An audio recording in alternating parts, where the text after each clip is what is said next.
Hey guys, here to do a review for the first episode of Season 7 Game of Thrones, Dragonstone. It's hard to believe that we're back. First, I want to do a few things before we actually get into the episode, which I know it's already going to be long. You're like, what? You want to talk about something else? Yeah, I do. Firstly, for those of you that have followed my channel in the past, I realized I didn't keep up with the Season 6 reviews. We'll call that technical difficulties and laziness, which are both true. So I promise that this is something I'm going to finish. There's only 7 episodes, so it won't be that hard for me to get this up every week. And there's nothing more that I would want to do than talk about Game of Thrones. So, and the second thing is, I don't know that I've ever shown this in a video on my channel, but I just sort of wanted to prove my fandom of Game of Thrones. So here's some of the Game of Thrones stuff I have. I'm wearing the shirt. I've got that on. I always wear, on a premiere for a show, I always wear the shirt for, whatever show it is. Past that, it depends. It's like, whether it's clean or dirty, stuff like that. But I have my Game of Thrones wallet. Stark. I love it. Got my keychain with my lanyard. Fire and Blood, House Targaryen. I got my Drogon Funko Pop. My favorite character, Jon Funko Pop. Brienne. Love her. She's amazing. And Tyrion. So yeah, I'll definitely be adding some more Game of Thrones pops when I have the money to. But that's my collection as of now. But oh my gosh, guys, let's get into this. So if you want to see more instant reactions and a lot shorter reactions, because they're really reactions, they're not really review. I don't go into in-depth with them. It's more of just, I use my face as the, how much I enjoyed it and sort of thing. I use it sort of as the compass, but I usually just sort of say what happened in the episode, and sometimes I give another video, but go onto the app called Stardust, and I post my instant reactions. I've already got two videos up for tonight's premiere episode, and there's a bunch of other reviews that I've done and stuff up there, but I wanted to go ahead and say that because I know I like to talk, and I like to talk about things, and I like to talk about things in depth. So I know for some people don't really want to listen or watch for that long. So if you just want something short and sweet and to the point, and you want to say that you heard my take on it, then download the Stardust app and check that out. But one more thing before we get into tonight's episode. A lot of people thought a lot of different things were going to happen in this episode. One of the things that I said in one of my Stardust videos was that I wanted to see Dany actually get into Westeros, and I wanted to see some with Bran. But those were really the only things that I really wanted to see in this episode. And we got that. But we also got a lot more, which I wasn't necessarily anticipating. So I've got 7 things down here that I want to talk about. I might talk about a few other things, but really these are the things that really hit me. So this episode, okay, well, for all the crybabies and whiners out there, before I go into anything, I will say this is going to be spoiler filled. If it wasn't going to be, then there's not really any need for me to make a video. So this is really for people who have watched the episode. And assume that going forward in all of my reviews for any TV shows for that matter, unless I come up front and say that it's not going to be spoilery, it is going to be spoiler filled. So just assume that moving forward. So it opens up with Walder Frey, so you think, toasting his men and for what they've done, killing the Starks and doing all those things, that he's gathered all of his best men, and there it comes out he's poisoned them. Oh, and even further than that, it's not really him, it's Arya. and it was amazing. I was not expecting that to be the opening scene, but it was so perfect, and especially since the scene with Walder Frey either was the next to last or last scene that you see in the finale for season 6. So I felt like it was really fitting that, you know, we opened up with the phrase and seeing Arya kind of take them out. That was incredible. I loved that. The next thing I want to talk about is Bran and the Wall. You know, I loved how they opened up with them just there at the wall, because the last time we saw them, when Bran had the vision of Jon,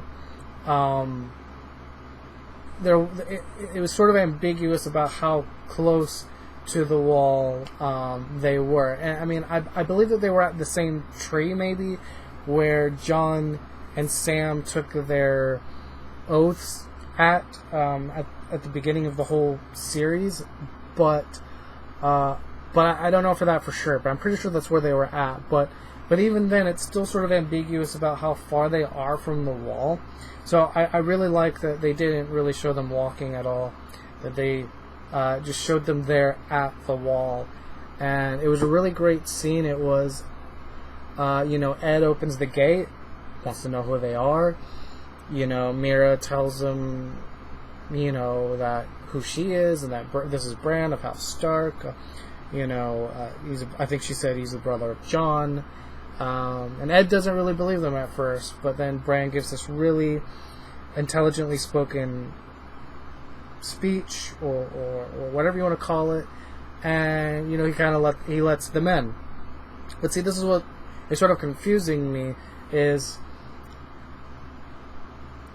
I know a lot of the theories or some of the ideas of what was going to happen was because of him having the mark on him, you know, from being touched by the Night King. You know, that something's going to happen with the wall and the wall coming down, and that Bran is more than likely the key of that happening since he's been marked. So, you know, I was expecting like the wall to come down then and there, and it didn't. So I'm really curious as to how they're going to play that out. The next thing on my list is the scene with Cersei and Jaime when she's in the, I guess what we'll call the map room, where they've got the big map on the floor. And you can definitely tell that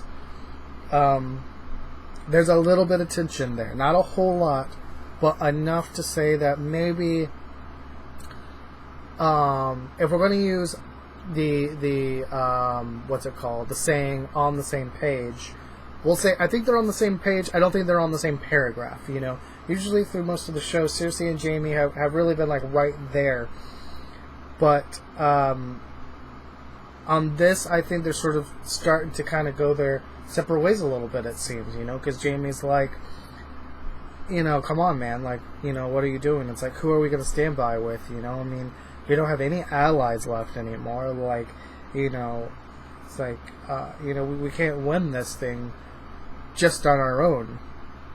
And I really found that interesting, that maybe the seed of Jaime maybe in the future stepping away from Cersei was planted, and I really liked that. Or maybe he won't. Maybe he'll stick by her side. We'll have to see, you know. The next thing I want to talk about is the scene where basically Jon is leading. You know, he's at the table and he's got all of the northern folk with him there, all the houses, and they're trying to figure stuff out. You know, and Sansa really wants him to give the houses of the Karstarks and the Umbers to families that were loyal to him, and he doesn't want to take these castles that were in the family for generations, you know, away from them. And I really, really like this moment where, you know, Sansa's not letting go of, you know, you've got to do right by the people who did right by you, and not be so worried about, you know, these families that weren't that didn't stand beside you when you needed them. And John really stuck to his guns. And then when you see like these two kids, this young boy and this little bit older girl, come up, it was really telling. Like I love the it's not analogy or metaphor, but I love the whole thing of like them being kids, because I don't think it would have been that as meaningful if you saw two adults like stand up in that moment. But when you see this little boy and this girl come up and you realize that these are just kids, and not only are they kids, maybe the like the leaders of the houses now, that I think John knows that, and not in a devious way, but but these kids can be positioned and trained and helped and not making like the bad decisions and all these different things, and you guys probably know what I'm talking about. But I really, really like that scene because Sansa's been in a place up until now where she's been with a bunch of people that just want for their own gain, and she has learned a lot from people like Baelish and Cersei and all of that. But she's also really cynical, and she's also really harsh now. And whereas Jon is, like I've said this since the beginning, outside of Ned Stark, I think Jon Snow is the next noble person on the show. I mean, he sticks to his ideals and what he believes is right and wrong, and he doesn't let go of that. This is another one of those moments where he sticks by what he thinks is best, and I think it turns out to be the best decision. Next on the list is Sam. We get to see him going through this day in and day out routine of cleaning out chamber pots and cleaning plates and doing all these different stuff, and he keeps eyeing over at this gate where they keep, I guess, more important books at, where the books on the White Walkers and things like that are found at, and he really wants to get in there. And that was sort of interesting. I don't really have much to say other than that. I really enjoyed the scene between him and the other guy when they were doing the stuff with the body. But other than that, yeah, it was what it was. It was good to see Sam again. With that, I will say we got to see Jorah. I don't know how many of you guys realize that that's who it was. And they sort of make it pretty plainly, like that you know who it is. But in case you didn't, yeah, that guy that reaches out his hand and you see all like the stone and stuff, that's Jorah Mormont, and that was cool. I wasn't expecting to see him in the first episode. It seems like the stone has definitely taken its hold on him, and hopefully the maesters and everybody there can stop it from spreading further. I guess we'll have to see what happens with that. But the last thing I want to talk about, and actually it's my favorite thing about the episode, which I wasn't expecting it to be going into it, because I actually expected the stuff with what I'm about to talk about to be what the scene was with Bran, like just something really small and short and sweet. But this actually turned out to be a lot more than that. But I love the stuff with the Hound, and I think the Men Without Banners or whatever, I forget their name, but that whole thing was really cool. And seeing the Hound see the vision in the flames, to see him see what he saw. What's his name? Gregor Clegane, whatever his real name is. But the Hound has turned into a character that I really, really enjoyed. I spent the last, we'll say, week and a half, going through all of the seasons up until now. And I do this every time a show comes back. I try to watch all of the previous seasons to refresh, what happens, and his story arc and what they do with him is, I think, a lot more intricate and more in depth than we as fans probably even realize. Like, I don't know how much they go into him in the books, but as far as the show, I think he's going to have a much more important role by the end of the entire show than we think he will. I think it could even be possible that if we're going to throw out predictions, I as much as I want to see Jaime be the one to take out Cersei, I could even see it be the Hound, honestly, considering his past, where he came from. I think he'll probably have more to do with the White Walkers and the bigger battle than he will the battle for Westeros, but or for King's Landing, we'll say. But yeah, I mean, they could do several different things with his character, and I would honestly be okay with any of the routes that they take with him. I think would be a satisfying journey for that character. Yeah, this first episode was simple and sweet and to the point. I loved the end of it with Dany. I mean, I think that's the best way they could have ended it, with her being at Dragonstone, and they actually did something really cool where, again, you'd have to be a complete moron to not see this, but I don't like talking down to people, though.